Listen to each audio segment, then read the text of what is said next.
Hello everyone, स्वागत है आपका रेप्लिका वर्ल्ड में। आज हम सीखने वाले हैं कि हम सेंट्रीफ्यूज मशीन को कैसे यूज़ करते हैं। तो जैसे कि आप यहाँ पे देख रहे हैं, ये एक सेंट्रीफ्यूज मशीन है। तो हम इसको कैसे यूज़ करते हैं, इससे पहले आपको ये चीज़ पता होनी चाहिए कि हम इसको क्यों यूज़ करते हैं। तो अगर हमें किसी भी सॉल्यूशन में से उसके कंपोनेंट को सेपरेट करना होता है, अलग अलग करना होता है, तो हम सेंट्रीफ्यूज मशीन का इस्तेमाल करते हैं। जैसे कि अगर हम ब्लड में से ब्लड सेल्स को अलग करना चाहते हैं, मिल्क में से क्रीम को अलग करना चाहते हैं, या फिर कोई सॉल्यूशन है जो कि मिजिबल लिक्विड्स का सॉल्यूशन है और हम उनको मिजिबल लिक्विड्स को अलग करना चाहते हैं, इस तरीके के कुछ काम हम यहाँ पे करते हैं। डीएनए आइसोलेशन में भी हम सेंट्रीफ्यूज का यूज़ करते हैं। तो मॉलिक्यूलर बायोलॉजी हो या बायोकेमिस्ट्री हो, पैथोलॉजी हो, इन सब एरियाज़ में या माइक्रोबायोलॉजी हो, यहाँ पे हम सेंट्रीफ्यूज का इस्तेमाल करते हैं। तो अगर आप इनमें से किसी भी फील्ड में काम करते हैं, कर चुके हैं, तो आप सेंट्रीफ्यूज से अवेयर होंगे कि सेंट्रीफ्यूज मशीन किस तरीके से काम करती है। फिर भी एक बार हम देखेंगे कि ये किस तरीके से काम करती है। तो यहाँ पे जब आप देख रहे हैं कि ये सेंट्रीफ्यूज मशीन है, प्रिंसिपल इसका होता है सेडिमेंटेशन, कि जब ये रोटेट करती है तो क्या होता है कि सेंट्रीफ्यूगल फोर्स यहाँ पे वर्क करती है, और सेंट्रीफ्यूगल फोर्स जो होती है वो डेंसर पार्टिकल्स को तो बाहर की तरफ थ्रो करती है, और जो लेस डेंस पार्टिकल्स होते हैं उनको सेंटर की तरफ लेके आती है। तो इससे क्या होता है, जो अपनी डेंसिटी के बेसिस पर जो पार्टिकल्स होते हैं वो सेपरेट हो जाते हैं, कुछ सेडिमेंट हो जाते हैं, नीचे की तरफ आ जाते हैं। जो नीचे की तरफ कंपोनेंट्स आते हैं उनको हम क्या कहते हैं, उनको हम पैलेट्स कहते हैं, और जो ऊपर की तरफ लिक्विड आता है उसको हम क्या कहते हैं, सुपरनेटेंट कहते हैं। तो इस तरीके से क्या होता है, यहाँ पर हमारे जो दो कंपोनेंट्स हैं वो सेपरेट हो जाते हैं। ठीक है, तो अब यहाँ पे हम सबसे पहले देखते हैं कि इस मशीन में क्या क्या चीज़ें हैं, और उसके बाद फिर हम सेंट्रीफ्यूज करके भी देखेंगे किस तरीके से जो हमारे कंपोनेंट्स हैं वो सेपरेट हो जाएंगे। हम आगे यहाँ पे मशीन के पास, और आपको यहाँ पे जो चीज़ें देखने को मिलेंगी कि यहाँ पर एक हमारा क्या है, इसकी स्पीड सेट करने के लिए है। ठीक है, जैसे हम इसको रोटेट करेंगे तो इसकी स्पीड सेट हो जाएगी कि किस स्पीड पे आप इसको रोटेट कराना चाहते हैं। यहाँ पे ये मेन स्लाइड ऑन है क्योंकि मैंने इसका प्लग ऑलरेडी लगा दिया है। ठीक है, उसके बाद हम ऊपर की तरफ आएंगे तो यहाँ से हम इसको खोलेंगे तो हमको यहाँ पे सैम्पल होल्डर्स मिलेंगे। क्योंकि ये थोड़ा सा प्रिमिटिव टाइप का सेंट्रीफ्यूज है, तो यहाँ पे आपको टेस्ट ट्यूब होल्डर मिलेंगे, जहाँ पे कि टेस्ट ट्यूब जो होती है उनमें हम सैंपल रखते हैं। ठीक है, इसके अलावा जो एडवांस वाले होते हैं उनमें हमें सेंट्रीफ्यूज ट्यूब्स होती हैं, सेंट्रीफ्यूज ट्यूब्स हम रखते हैं और फिर हम सेंट्रीफ्यूज करते हैं। ठीक है, इस तरीके से होता है। वैसे तो ये हमारा एक मिनी सेंट्रीफ्यूज है जो, और बाकी नए वाले सेंट्रीफ्यूज आ रहे हैं उनमें और भी आपको कंट्रोल्स देखने को मिलेंगे, जैसे कि वहाँ पे हम टेम्परेचर कंट्रोल भी कर सकते हैं, आरपीएम तो इसमें भी कंट्रोल कर सकते हैं, और इस तरीके से डिफरेंट चीज़ें हम उसमें कर सकते हैं। टाइम भी हम उसमें देख सकते हैं, पर ये थोड़ा सा प्रिमिटिव है तो इसमें आप खाली सेंट्रीफ्यूज कर सकते हैं। ठीक है, तो ये हमारा सेंट्रीफ्यूज मशीन है। अब हम चलेंगे और देखेंगे कि हम इसमें सेंट्रीफ्यूज किस तरीके से करते हैं सैम्पल्स। तो हमने यहाँ पे एक सैंपल लिया है, हमने एक मिल्क सैंपल यहाँ पे लिया है, इसका हम सेंट्रीफ्यूगेशन करेंगे और देखेंगे कि क्या होता है इसकी सेंट्रीफ्यूगेशन करने के बाद, क्या इसके कंपोनेंट सेपरेट होंगे या नहीं होंगे। ठीक है, तो सबसे पहले हम क्या करेंगे, इस सैंपल को इसमें रख देंगे। ये टेस्ट ट्यूब है, आप एक बात का ध्यान रखिए कि अपने टेस्ट ट्यूब को भी कवर कर दें। ठीक है, मैंने कॉटन प्लग से इसको कवर किया हुआ है ताकि जो इसका कंटेंट है वो बाहर ना आए। ठीक है, तो हम क्या करेंगे, इसको इसमें रख देंगे। तो हमने इसमें इस तरीके से इसको लगा दिया। एक बात का आपको ध्यान रखना है कि खाली एक सैंपल आपको इसमें नहीं चलाना है, आपके पास दूसरा सैंपल भी होना चाहिए, या फिर आप उसकी जगह डिस्टिल वाटर ले सकते हैं जैसे कि मैंने लिया है। ठीक है, तो यहाँ पे हमने वाटर रख दिया, और जो वाटर का जो लेवल है वो सैंपल के लेवल के इक्वल होना चाहिए, क्योंकि दोनों तरफ से बैलेंस होना चाहिए।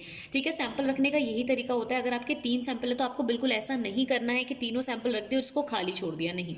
इसमें आप फिर ब्लैंक रखिए, कुछ ना कुछ आपको रखना ही पड़ेगा क्योंकि बैलेंस होना चाहिए। अभी मेरे पास अगर एक सैंपल है तो इसके सामने मैंने एक डिस्टिल वाटर वाली टेस्ट ट्यूब रख दी। ठीक है, खाली टेस्ट ट्यूब भी नहीं रखनी है, भरी होनी चाहिए और इक्वल होना चाहिए दोनों का लेवल। तो हमने रख दिया है इसमें अपना सैंपल, इसके सामने हमने बैलेंस करने के लिए वाटर रख दिया है। अब हम देखेंगे कि किस तरीके से ये सेंट्रीफ्यूज होता है। तो फिलहाल के लिए हम इसको बंद कर देते हैं। ठीक है, और बंद करने के बाद हम क्या करेंगे, इसको ऑन करेंगे और देखेंगे कि किस तरीके से रोटेट होता है। ठीक है, तो अब हम यहाँ पे इसको चलाते हैं तो देखिए ये रोटेट होना शुरू हो गया है। अब हम इसको थोड़ी देर चलने देंगे और देखेंगे कि कैसे सैंपल जो है उसमें से कंपोनेंट सेपरेट होते हैं, यानी मिल्क कंपोनेंट्स किस तरीके से सेपरेट होते हैं। ठीक है, आप अपनी इच्छा के अनुसार जितना भी आप टाइम चाहें उस टाइम के लिए आप इसको रोटेट करा सकते हैं। ठीक है, और क्योंकि इसमें टाइमिंग नहीं है तो आपको खुद ही वो टाइम नोट करना पड़ेगा, क्योंकि जब हम एक्सपेरिमेंट करते हैं तो टाइम हमारे लिए इम्पॉर्टेंट होता है कि कितने टाइम में वो जो कंपोनेंट्स हैं वो सेडिमेंट हुए। ठीक है, सेडिमेंटेशन का टाइम भी हमारे लिए इम्पॉर्टेंट है, तो आप नोट कर सकते हैं। मैंने इसको 1 पे किया हुआ है। अगर आप और फास्टली रोटेट करना चाहते हैं तो आप और भी रोटेट कर सकते हैं। जब आप इस नॉब को रोटेट करेंगे तो इसकी जो स्पीड है वो हाई हो जाएगी। जैसे कि आप देख सकते हैं इसकी स्पीड पहले से थोड़ी हाई हो गई है, तो फिलहाल हम इसको 1 पे ही कर देते हैं। आप इसको 5 तक कर सकते हैं, ये आपकी इच्छा है, ठीक है। जितना भी ज़्यादा आप RPM लेंगे उतना ज़्यादा आपको जल्दी से वो चीज़ सेपरेट हो जाएगी। तो ये भी चीज़ आपको नोट डाउन करनी होती है कि कितने RPM पे आपने जो है सेंट्रीफ्यूज यूज़ किया है और कितने टाइम के लिए यूज़ किया है, क्योंकि आपको सेडिमेंटेशन रेट भी देखना होता है। तो हमने सेंट्रीफ्यूज कर लिया है और ट्यूब मैंने बाहर निकाल ली है। तो अब आप क्लोज आके देखेंगे तो आपको पता चलेगा कि जो मिल्क के कंपोनेंट्स हैं वो सेपरेट होना शुरू हो गए हैं।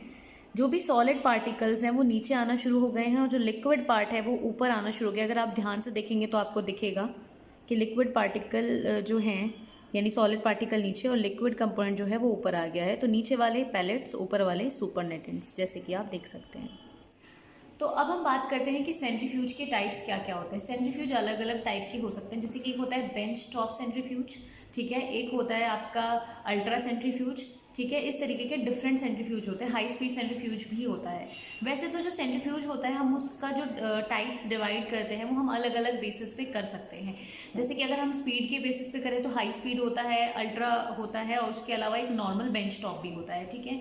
हम इस बेसिस पे भी जो सेंट्रीफ्यूज हैं उनको डिफ्रेंशिएट कर सकते हैं डिफरेंट टाइप्स में, कि जो उनका रोटर है वो फिक्स्ड एंगल है या कैसा है, ठीक है। तो रोटर के बेसिस पे हम 3 टाइप्स में डिवाइड कर सकते हैं। एक होता है फिक्स एंगल वाला रोटर, एक होता है वर्टिकल वाला और एक होता है हमारा हैंगिंग बकेट्स वाला, ठीक है। 3 तरीके के होते हैं। अगर हम बात करें फिक्स एंगल की, तो जो इसमें क्या होता है, ये जो सेंट्रीफ्यूज होते हैं इनमें जो रोटर होता है उसमें क्या होता है वो फिक्स रहता है, या तो 14 से लेके 40 डिग्री तक वो इनमें से किसी एंगल पे वो फिक्स रहता है। अगर हम वर्टिकल की बात करें तो वर्टिकल टाइप रोटर में क्या होता है कि जो हमारी ट्यूब्स होती हैं वो वर्टिकल ओरिएंटेशन में होती हैं। और अगर हम बात करें हैंगिंग बकेट वाले की, तो हैंगिंग बकेट में क्या होता है कि हैंग रहता है वो। जैसे हम इसकी अगर बात करें, अगर आप इसमें देखेंगे तो यहाँ पे ये जो अरेंजमेंट है ये हैंगिंग बकेट वाला है, ठीक है।